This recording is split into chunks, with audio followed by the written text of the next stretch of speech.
आकाशवाणी जम्मू है। संजा खबरें च तुंदा स्वागत। पैह्ले खास खबरें कन्नै मैं शगुफ्ता चौधरी। जम्मू कश्मीर दे मुक्ख चुनां अधिकारी पी.के. पौले होरें औंदे लोकसभा चुनां 2024 दी जम्मू पार्लिमानी हलके च तैयारिएं दी समीक्षा कीती। रक्षा मंत्री राजनाथ सिंह होरें आखेआ ऐ जे भारत आत्मनिर्भरता दे बगैर वैश्विक मुद्दें पर आजाद ढंगै सिर फैसले नेईं लेई सकदा। रामबन जिले दे उखराल इलाके दे मालीगम थाह्र अज्ज इक गड्डी दे शिड़के थमां तलैटने करी 4 लोकें दी मौत होई गेई ते 3 जख्मी होई गे न। ते संसद दे केंद्रीय कक्ष च राष्ट्रीय युवा संसद उत्सव 2024 दा खीरी गेड़ 5 ते 6 मार्च गी होग। ते हुन खबरें दी तफसील कन्नै श्रुति खजूरिया। जम्मू कश्मीर दे मुक्ख चुनां अधिकारी पी.के. पौले होरें औंदे लोकसभा चुनाएं दी जम्मू पार्लिमानी हलके च तैयारिएं दा जायजा लैने लेई इक बैठक दी अध्यक्षता कीती। बैठक च जम्मू सांबा ते रियासी जिले दे चुनां प्रबंधन सरबंधी योजनाएं पर व्यापक विचार विमर्श कीता गेआ। जम्मू सांबा ते रियासी दे जिला चुनां अफसरें जम्मू सांबा ते रियासी दे एसएसपी गी बैठकें च हिस्सा लेआ। इस दौरान मतदाता सूची सरबंधी प्रक्रिया, चुनावी अमले सरबंधी तैयारियां, जोखिम प्रबंधन, ईवीएम दी आवाजाही, मनुक्खी संसाधन प्रबंधन, सुरक्षा इंतजामें पर चर्चा होई। बैठक च मुक्ख करी ध्यान मनुक्खी संसाधनें, स्वीप योजनाएं दी बूथ सतह पर अमल आवरी, एईआरओ ते तयशुदा नोडल अफसरें लेई व्यापक सिखलाई प्रोग्राम पर दित्ता गेआ। मुक्ख चुनां अधिकारी होरें बक्ख बक्ख पहलुएं जियां मुतलका जिलें च नियंत्रण कक्ष खडेरने, ईवीएम लेई जाने लेई गड्डियां, मतदान केन्द्रें कन्नै राबता वगैरा कायम करने लेई जिला चुनां अफसरें गी हिदायत कीती। लोकें दी बद्धोबद्ध शमूलियत यकीनी बनाने लेई बूथ सतह पर जागरूकता अभियान चलाने लेई बी आखेआ गेआ। रक्षा मंत्री राजनाथ सिंह होरें आखेआ जे भारत आत्मनिर्भरता दे बगैर राष्ट्रीय हितें दे मताबक वैश्विक मुद्दें पर आजाद फैसले नेईं लेई सकदा। अज्ज नमीं दिल्ली च डेफ कनेक्ट 2024 दा उद्घाटन करदे होई उनें आखेआ जे भारत गी इक विकसित मुल्ख बनाने लेई तकनीकी खेतर च सक्षम होने दी लोड़ ऐ। उनें आखेआ जे मोदी सरकार रक्षा उत्पादन खेतर गी आत्मनिर्भर बनाने आस्तै हर संभव गैं पुट्टा'रदी ऐ। राजनाथ सिंह होरें बी आखेआ जे 2014 च देसै दा घरेलू रक्षा उत्पादन कोई 44,000 करोड़ रपेऽ दा हा, जेड़ा हून 1 लक्ख करोड़ रपेऽ गी पार करी चुके दा ऐ। मंत्री होरें आखेआ जे सरकार नै भारत गी प्रौद्योगिकी दे खेतर च अग्गे लेई जाने दे उद्देश्य कन्नै आदिति आई-टेस्क जनेही योजना शुरू कीती ऐ। उनें आखेआ जे आदिति योजना युवा च नवाचार दी संस्कृति गी बढ़ावा देग ते देसै च प्रौद्योगिकी दे खेतर च अग्गे लेइयै जाग। उनें आखेआ जे एह् योजना नौजवानें दे नवाचार गी पोषित करोग ते मुल्ख गी तकनीक दे खेतर च अग्गे बधाने च बी मदद करोग। राजनाथ सिंह होरें दस्सेआ जे सरकार निरंतर सकारात्मक स्वदेशीकरण सूची जारी करा करदी ऐ ते एह्दे च किश नेहा प्रणालियां ते उपकरण शामिल न जिंदा निर्माण देसै च गै कीता जाग। इस कार्यक्रम दा आयोजन रक्षा उत्पादन मैह्कमे दे आई-डेस्क डीआईओ आस्सेआ कीता गेआ ऐ। आई-डेस्क ढांचा फौजी कर्मिएं गी सह विकास मॉडल च नवाचार करने आले कन्नै कम्म करने दी अनुमति दिंदा ऐ। इसी प्रधानमंत्री नरेन्द्र मोदी होरें 2018 च शुरू कीता हा। आई-डेस्क खास तौर पर रक्षा ते अंतरिक्ष प्रौद्योगिकी दे खेतर च बक्ख बक्ख हितधारकें लेई सांझा मंच उपलब्ध करोआंदा ऐ। इस विशिष्ट खेतर च प्रौद्योगिकी विकास दी निगरानी आस्तै एह् मुक्ख संगठन आला लेखा कम्म करदा ऐ। केंद्रीय सेहत ते परिवार कल्याण मंत्री डॉ मनसुख मांडविया होरें नमीं दिल्ली च एम्स च एकीकृत सेहत सरबंधी अनुसंधान आस्तै आयुष आईसीएमआर उन्नत केंद्र दी शुरूआत कीती। इसदा मकसद रिवायती भारतीय ज्ञान ते अज्जै कल्लै दी आधुनिक चिकित्सा दा किट्ठे इस्तेमाल करियै मरीजें दे समग्र सेहत सरबंधी इलाज उपलब्ध करोआना ऐ।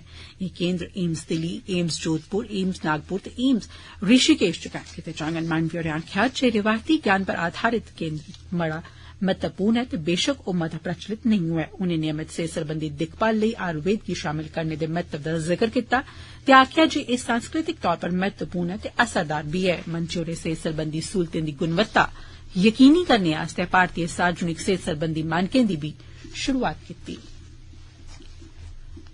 प्रधानमंत्री नरेन्द्र मोदी होर भारत गी विकसित बनाने लेई इक भेठा कीते जाने आले जतनें गी सशक्त करने लेई बीजेपी गी 2000 रपेऽ दा दान दित्ता ऐ। मोदी होरें सोशल मीडिया पर इक पोस्ट च आखेआ जे उनेंगी बीजेपी लेई योगदान दिंदे होई ते भारत गी विकसित बनाने दी दिशा च योगदान देइयै खुशी होई ऐ। प्रधानमंत्री होरें देशवासिएं गी अपील कीती जे ओह् राष्ट्र निर्माण लेई नमो ऐप राएं दान देन।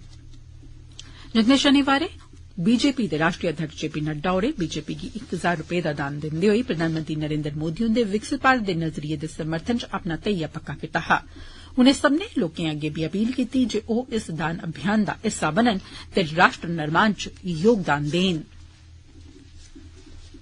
प्रधानमंत्री नरेन्द्र मोदी होरें सुप्रीम कोर्ट दे उस फैसले दा स्वागत कीता जिसदे च आखेआ गेआ ऐ जे सांसदें ते विधायकें गी विधानमंडल च भाषण जां फ्ही वोट देने आस्तै रिश्वत लैने पर हून कानूनी कारवाई समां छूट नेईं होग। इक सोशल मीडिया पोस्ट च प्रधानमंत्री होरें आखेआ जे सुप्रीम कोर्ट दा महत्वपूर्ण फैसला स्वच्छ राजनीति यकीनी करोग ते कानून व्यवस्था च लोकें दे विश्वास गी मजबूती प्रदान करोग। नौसेना कमांडरें दा पैहला सम्मेलन कल्लै थमां शुरू होआ'रदा ऐ। इस सम्मेलन नमें तौर तरीकें ते तकनालोजी पर आधारित स्वरूप च होग ते फ्ही इसदा पैहला गेड़ समुद्र च लग्गोग। 3 दिन दे इस सम्मेलन च रक्षा मंत्री राजनाथ सिंह नौसेना कमांडर गी संबोधित करङन ते रक्षा प्रमुख ते भारतीय सेना दे वायु सेना प्रमुख बी नौसेना कमांडरें कन्नै चर्चा च शामल होङन ते सांझा राष्ट्रीय सुरक्षा वातावरण च त्रौनें सेनाएं दी भूमिका पर चर्चा करङन। त्रौनें सेनाएं बश्कार तालमेल बधाने ते राष्ट्र दी रक्षा ते राष्ट्रीय हितें आस्तै त्यारिएं दी रूपरेखा पर बी विचार विमर्श कीता जाग। इस सम्मेलन समुद्री सुरक्षा कन्नै जुड़े दे मुद्दें पर नौसेना कमांडरें गी सामरिक संचालन ते प्रशासन सरबंधी मामलें पर चर्चा दा मंच उपलब्ध करोआग। एह् खबरां तुस आकाशवाणी जम्मू परा सुना'रदे ओ ते हुन बाकी दिएं खबरें कन्नै शगुफ्ता चौधरी। केन्द्र शासित प्रदेश जम्मू कश्मीर दे रामबन जिले दे उखराल इलाके दे मलीगम थाहर अज्ज बडलै इक गड्डी दे शिड़के थमां तलैटने करी 4 लोकें दी मौत होई गेई ऐ ते 3 लोक जख्मी होई गे न। सरकारी सूत्रें मुजब जानकारी थ्होई ऐ जे शिड़का उपरां तलैट होने करी गै मलीगम कश शिड़के थमां इक गड्डी रुलकी गेई। हादसे दे तुरत मगरा बचाव अभियान शुरू करी दित्ता गेआ ते हादसे आली थाहरा उपरां 4 लोथें गी बाहर कड्डेआ गेआ ते 3 जख्मिएं गी प्राइमरी सेहत केन्द्र भेजी दित्ता गेआ। शिड़क हादसे च मरने आलें दी पन्छान अब्दुल वाहिद अली, अनायतुल्ला, मोहम्मद अयूब अली ते ड्राइवर सज्जाद अहमद दे तौरा पर कीती गेई। एह् सब पोगल दे बसनीक हे। युवा मामले ते खेड मंत्रालय ने कल संसद दे केंद्रीय कक्ष च राष्ट्रीय युवा संसद उत्सव दा आयोजन करोग। इस समारोह दा विशे सार ऐ युवा आवाज राष्ट्र दे बदलाव च शामल होना ते सशक्त बनना। एह् समारोह मुल्ख भरै च 9 फरवरी थमां शुरू होआ हा ते 6 मार्च गी संपन्न होग। युवा संसद मुल्ख दे 785 जिलें च 3 सतहें पर आयोजित कीती गेई। जिला युवा संसद दा आयोजन 9 थमां 14 फरवरी तगर कीता गेआ। इसदे जेतुएं 19 थमां 24 फरवरी तगर राज्य युवा संसद च हिस्सा लैता। राष्ट्रीय युवा संसद दे फाइनल च राज्य सतह दे 87 जेतू हिस्सा लैङन जिंदे चा 29 बक्ख-बक्ख विशें पर अपने विचार रखङन। बाकी दे 58 राष्ट्रीय युवा संसद च बतौर दर्शक हिस्सा लैङन। महिलाएं गी तकनीकी खेतर च सशक्त बनाने लेई प्रधानमंत्री विश्वकर्मा स्कीम तैह्त इक सिखलाई शिविर दा सरिस्ता महिलाएं दे सरकारी पॉलीटैक्निक कालेज शिवनगर जम्मू च कीता गेआ। कालेज दे प्रिंसिपल सुकेत गुप्ता होरें जतनें बारे अपने विचार सांझा कीते। उनें 5 रोजा सिखलाई प्रोग्राम लेई पंजीकृत मेदवारें गी दिशा निर्देश बारे बी दस्सेआ। जम्मू दे पॉलीटैक्निक कालेज एह् कार्यक्रम स्कीम दे उद्देश्य गी पूरा करने आली पेठा इक महत्वपूर्ण गैं ऐ ते तकनीकी आले खेतर च महिलाएं दी शमूलियत गी बधाने लेई इक ठोस कदम ऐ। उनें आखेआ आज का हमारे लिए बहुत महत्वपूर्ण दिन है क्योंकि जो हमारे आदरणीय प्रधानमंत्री जी ने पिछले साल सितंबर के महीने में ये स्कीम लॉन्च की थी, प्रधानमंत्री विश्वकर्मा जो योजना, जो हमारे जितने शिल्पकार है, आर्टिसंस हैं, उसमें 18 तरह के ट्रेड जैसे आइडेंटिफाई किए हुए हैं इन्होंने। ये स्कीम आईटीआई जो पॉलिटेक्निक में ऑलरेडी चल रही है काफी दिनों से ना, तो हमारे यहाँ आज बैच क्रिएट हो गया और आज हम बार्बर का स्टार्ट करने जा रहे हैं। इसमें सबसे बड़ा फायदा बच्चों को ये मिलेगा, एक तो उनको 0 डे असेसमेंट हो जाएगी, कल के बाद उनकी 5 दिन की बेसिक स्किलिंग होगी जो कि 40 आवर्स की होगी। उसमें उनको 500 रुपीज पर डे मिलेगा, 5 दिन का किराया। फिर जैसे ही वो टेस्ट पास कर लेंगे उसके बाद उनको अप्लाई करना है, वो हम ही करवाएंगे ई वोचर के लिए। उसमें 15,000 की टूल किट उनको फ्री मिलेगी। इसके साथ साथ उनको 1 लाख रुपए तक का लोन भी मिलेगा अगर वो अपना काम खोलना चाहते हैं तो। उसमें 18 महीने में उनको रीपे करना है और 5% नॉमिनल इंटरेस्ट लगेगा। चुनौतीपूर्ण माहौल च समुदाय दी सेवा करने लेई सीमा सुरक्षा बल समाज ने उनेंगी उबरा चुकने आस्तै अनथक जतन करा'रदा ऐ। सीमा सुरक्षा बल दी एह् पैह्लकदमी राष्ट्रीय सुरक्षा ते इस सरबंधै च सेवा करने आले नागरिकें दी भलाई बेहतरी दोनें आस्तै अपनी प्रतिबद्धता गी दसदी ऐ। सीमा सुरक्षा बल दी इस पैह्लकदमी दी मकामी लोकें मती सराहना कीती ऐ।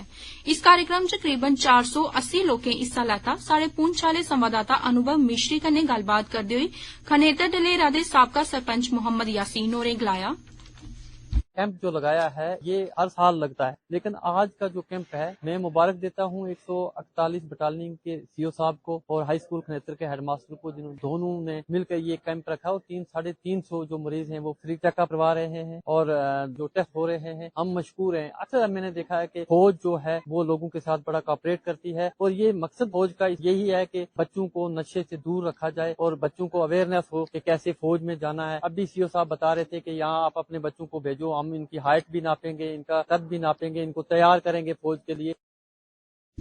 अल्पसंख्यक मामले ते महिला ते बाल विकास मैहकमे दी केंद्रीय मंत्री समृति ईरानी होरें कल भवन च अज्ज 2024 दी तैयारियें दे हिस्से दे तौरा पर 2 दिनें दे सिखलाई कार्यक्रम दा आयोजन कीता।